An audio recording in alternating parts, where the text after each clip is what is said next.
Hello everybody, I'm DW and welcome back to Valdis' story. Where we last left off, we just got the Glordress tear for our good friend Vlad and brought it back to him. Hopefully he'll be making a speedy recovery. Then we were instructed to go talk to the Elder of Herc, so let's go do that. The Elder will have another little errand for us to run, and of course Wyatt is going to be a total grump about it. Because, God forbid anybody actually help Wyatt. She's going to give us the library key and say, hey, maybe our friends might be located behind this locked door where only she has the key for. Anyway, before we go to the library, we are going to visit some shopkeepers around Herc to buy some rather nifty things. From Claudia, we can get the Mana Charm, which will increase our mana by 10%. And then we're going to go visit the junk dealer to get some very special items that I have not gotten this early with any of my other characters, or any of my other playthroughs of the game. The Book of the Old Gods will come in handy later in this episode, but the more handy is the Master's Scroll, because now we have 2 skill cancels. And that is incredibly useful, especially this early on. We can visit Rega here to see if we can upgrade the Paladin armor, but unfortunately I do not have the materials for it. All those materials are certainly very easy to get at this point in the game, I just did not consider it. So let's head to the library. We unfortunately have to go back through this hallway, and this is why I said we'll be seeing this hallway quite a bit, but generally I'll be editing it out. We're just going to avoid all the enemies through here, because gaining XP is not really the concern. So if we go down here, which we could have done before, but I didn't, it'll bring us to this locked door, which of course is the library. The Elder thought the library was infested with angels, but it turns out it's only 3. We can deal with them fairly quickly. This is the first time we are seeing a green version of this guy, but he goes down super fast. And who's that? Ah, it's Vlad. Seems he recovered exceptionally quickly.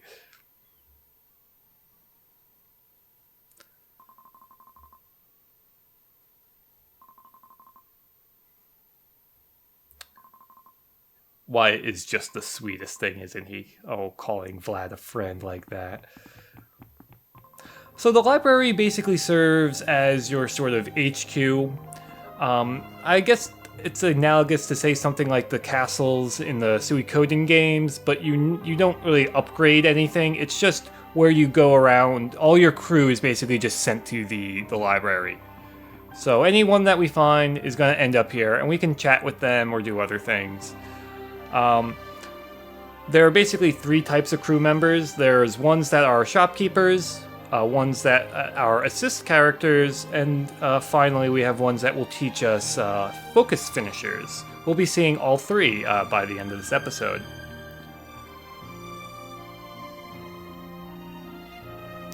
Now, Vlad here acts as a special NPC, and if you bring him Books of the Old Gods, he will give you. He'll basically read them for you, because apparently Wyatt can't read or something.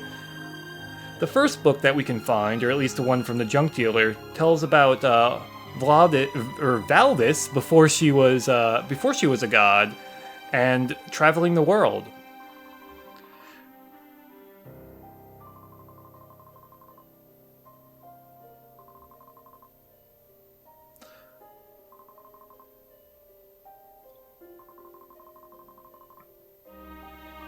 So it seems like she was moved by these tribes' traditions so much that she decided to settle in this area. And it just happened to be a completely frozen southern area, which, hey, whatever. She's also a god not that long ago. It was only 600 years. Thought it would be longer. Anyway, from delivering the books of the old gods to Vlad, you actually gain points. You either gain skill points or stat points. It seems to go back and forth. So with this free skill point, we are going to get Combo Expert. Now if we explore the library, there's not much here at the moment, since it is fairly empty other than Vlad. Up these stairs, we have a little combo test dummy here, so we can test out our new extended combos. You can see now we have an additional heavy attack.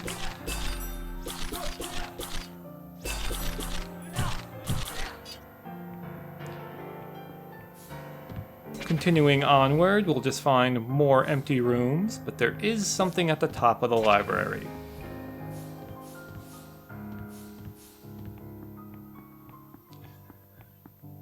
Through this door up here, we'll run into our next crewmate. I believe his name is Deborsk. He acts as your angel magic upgrade guy. So you go to him if you want to upgrade either your light magic, your ice magic, or any of the one other element that we don't have yet.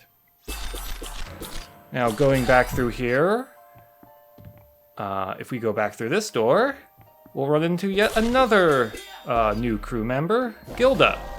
She's actually the other playable character, so having her around is, I don't know, I guess it's nice. She doesn't do much for you, but we did meet her brother earlier, who I misgendered as a lady, but oh well, whatever. Keeping in line with the other characters, she's fairly sassy.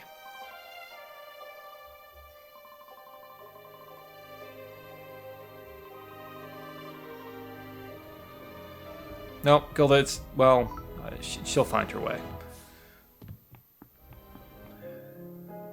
So now we're back in Herc, and I leveled up in that time, put another point into strength, and got Master Focus. So now our heavy attacks will be doing even more damage. Now, the reason why I didn't cut here is because we have the tram is working now. The Sky Tram is, like I believe I said in a previous episode, the fast travel of this game. Unfortunately, there are only 3 areas you can fast travel to. It would be really nice if you could fast travel to the library, but alas, you could not. But now we're back in Tegrum. And Adelaine has some words for us.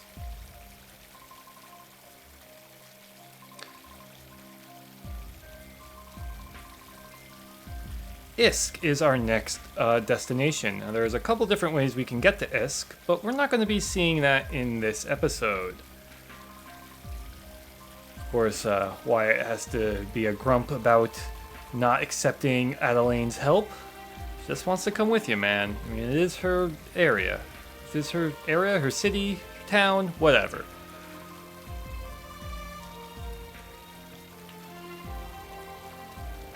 He has real trust issues. So Adelaine is our first assist character. Unfortunately, we can't use them in towns, but basically you press, I think it's R2 or L2, and she'll throw out a couple of blades. She's not that good. However, by the end of this episode, we'll have my favorite assist character.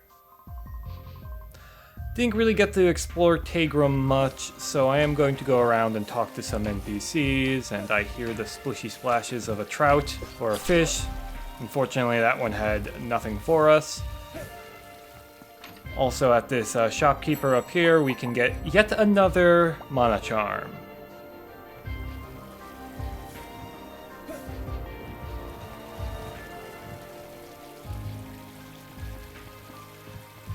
There's not much else to explore in Tegrum, at least not on this screen.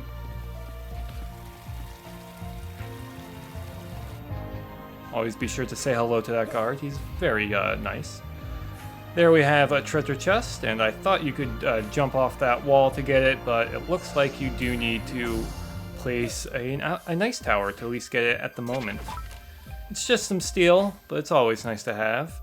Through this gate up here is progress. It would take us to the sewers, which would eventually lead to Isk. But we're not going to go through that way. There's another way to Isk that is a better way to go. before we even head in that direction, we're actually going to go back to the Mausoleum District. There's a number of things that we now can get with both our Mana Charm and our Ice Tower.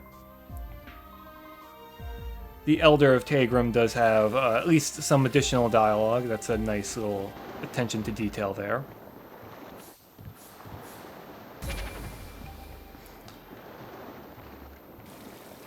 The first new item we can get is actually on this screen here. There's the assists in action. Of course, they don't do much on a block. But up here we have our first spell lantern in that chest over there.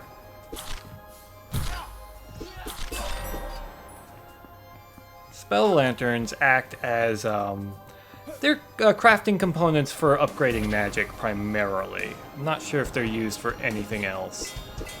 You also might notice that all these angel enemies have new attacks. That's something you should keep in mind, but honestly the strategy against them doesn't change much. I'm taking out these three here now because you might remember there is a Mana Charm over here, or Mana Switch, or whatever it's called. Activating it, we actually get a lot of time on this switch, and we have to get all the way up to the top of the screen. So messing up a few times is not going to be too bad.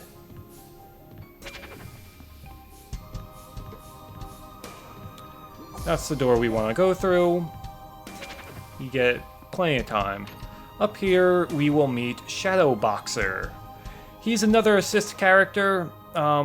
He can be pretty good if you don't really have if you don't have access to anything else, but not really a fan. I should mention that all the crew member, or at least the majority of them, were done by Kickstarter backers. Now you remember this chest over here that I could not get to earlier, that I believe I just ran right past it. Now we can get it. Inside is the gray metal helm, which is a component for an armor that most people probably don't get. There's a lot of crafting components to it, and honestly it's really not that great, but it's worth getting. In this room, there's another Mana Charm that we could use. This Mana Charm's timer is much tighter, but we can still mess up a ton of times and get through it. In this chest, we have yet another Mana Charm. So that's 3 Mana Charms in this episode alone. I think there are only 6 in the whole game.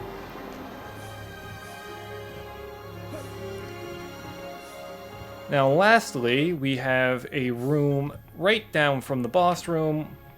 Through this skeleton key door, we have the final life potion.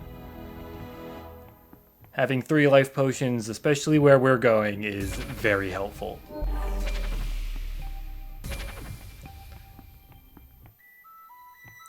Now we're heading back into the frozen crypts. There, you might remember there was a switch over here that we couldn't get to. We can now get to it. And also, you can notice the effects of cold when you don't have a warm elixir on. It can drain your health really quickly. In this chest here, we have a Grand Agate. Grand Agate? I'm never quite sure how to pronounce that. But that is more crafting materials for for magic, I believe. It might be used on multiple things. Now, the big reward is in this room. Through that skeleton key door, it will lead us to a brand new area.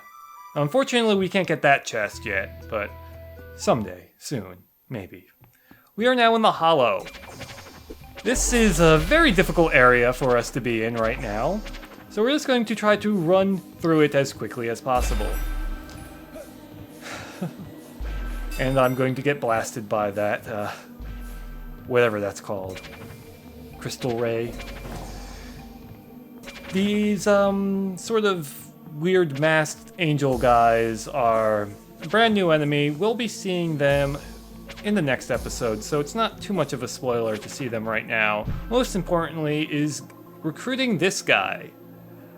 This guy's name is Damon, and he's all about friendship and training and is just all around awesome. He's a very important NPC. So I'm just checking my items to make sure I have enough things to buy from him, because we need polished stones.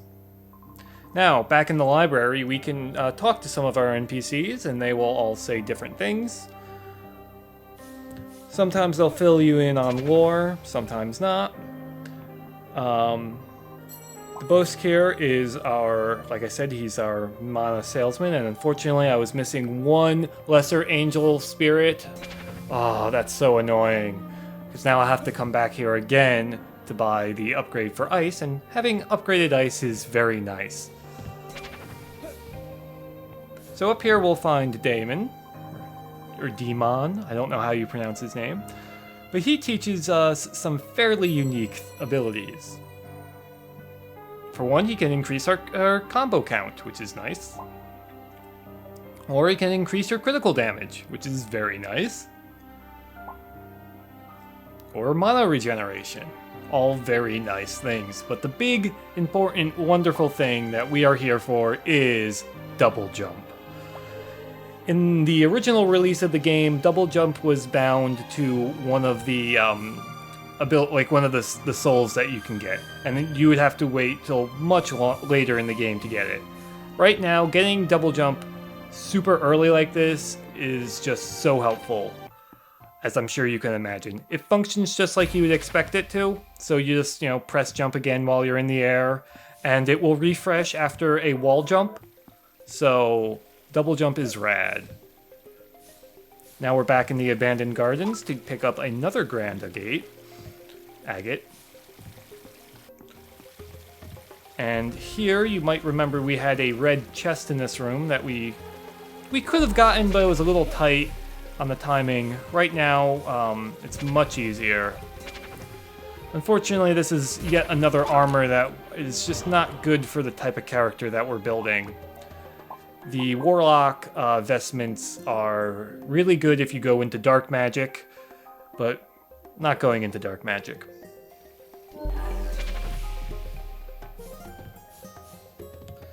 So lastly, in this area, we have a new crew member. In this hallway, we have Rin.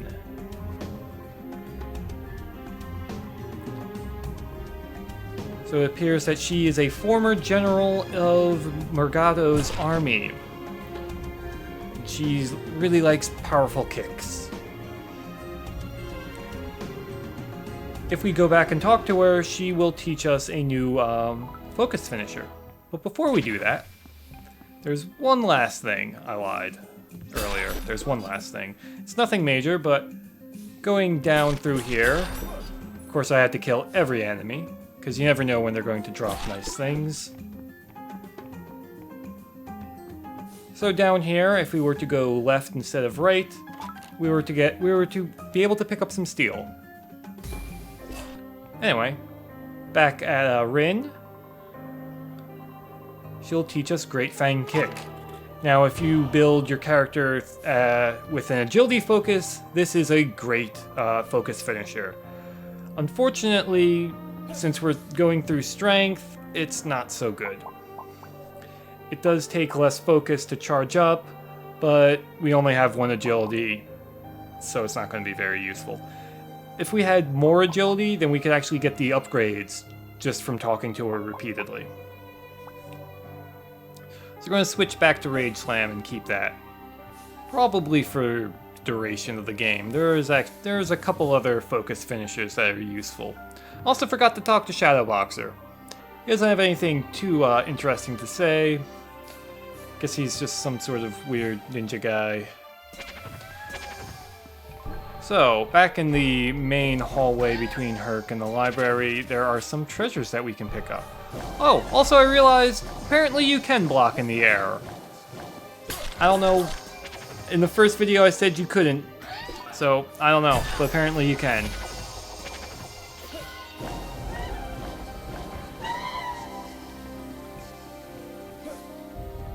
So yeah, we have one treasure chest up there, and then there is another red treasure chest to the right.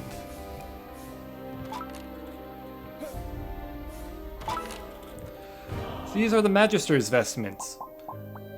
Similar to the Warlock vestments, they're really not super great for our build. Again, if you're going heavily into mana, you might want to use them, but not for us. So now the way we want to go for progress is exiting north through Tegrum. You might remember we encountered a mighty feral on our first time down through here. Why don't we go back and pay him a visit? First, we're going to have to fight through some demon archers, but of course they're no problem.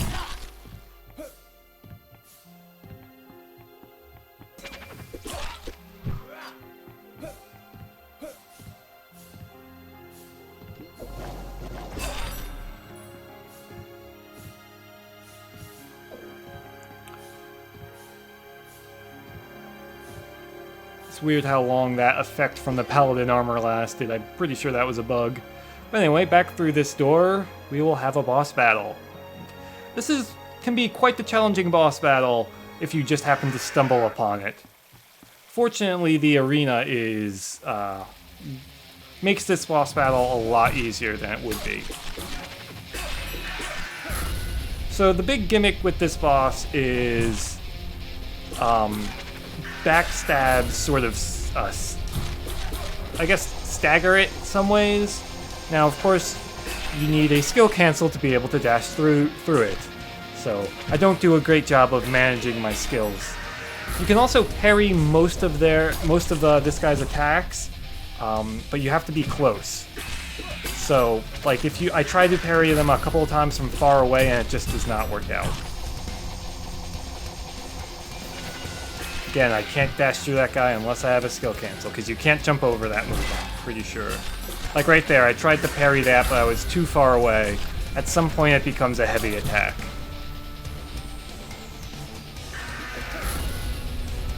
Also, almost at full focus.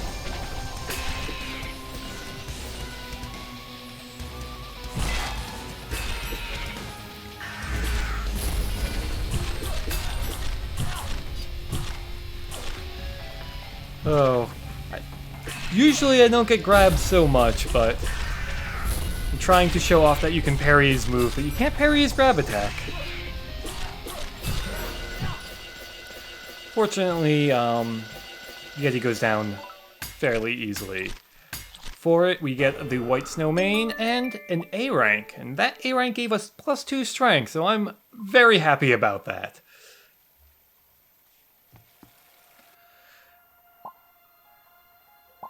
Now, the White Snow Mane will, it's a material used for making Wyatt's angel weapon, which we could use right now, but we'll be seeing that later on. So now this area has both demon and feral enemies in it, and they're fighting each other, and they will kill each other too. Usually the ferals will win.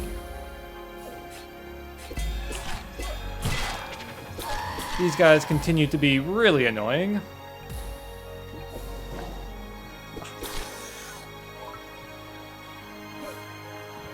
See that hole up there? If we equip Ice Pillar or Ice Tower, heal up a bit, we can actually jump up through that hole, and you might notice there's another crew member up there. I don't manage to do it in this video, but I have done it in the past, I assure you. It's just kind of a weird, tricky jump. It doesn't really do anything, it's just kind of funny to see the cutscene from the other angle. Or I guess if you want to get that chest but not recruit the guy through here. Through here we find Dave Mack. He is our dark weapon crafter. We unfortunately will have to find the item to that will allow us to craft the dark weapon before we can really get anything from him, though.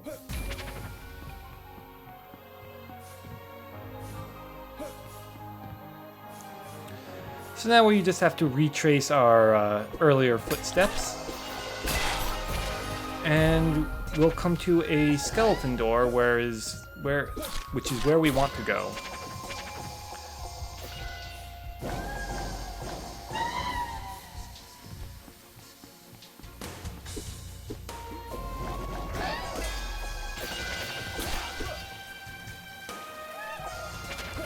I probably should have ran through most of these guys, but, you know, gotta get those crafting items.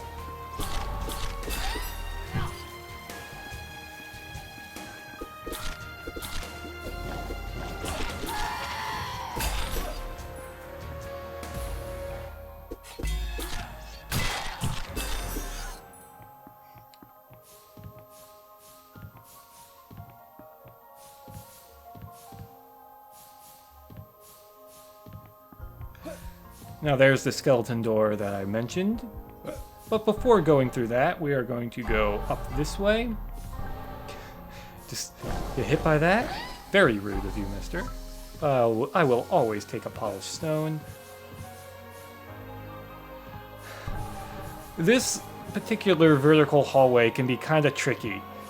It's very easy to mess up these jumps, I swear. It doesn't usually happen, but of course, anything that can go wrong on recording will. Now over this way we have Axon. She is my favorite assist character in the game. She will fire a sort of lightning bolt out. She'll sort of appear behind enemies and fire a lightning bolt, so you can actually hit enemies from behind with her. So she's super useful. She's also stacks well with some other magic that we don't have yet. Back down in this area, there is one treasure chest that we can get. Couldn't quite remember if it was over there, but nope, it is, of course, on the other side. And it's just some more Tamahagane. So now we have all the items that we can pretty much get at the moment.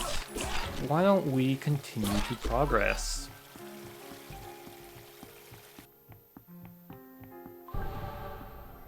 So all we need to do is go through that door, hit the save point, and that will be an episode. I've been DW, thank you for watching.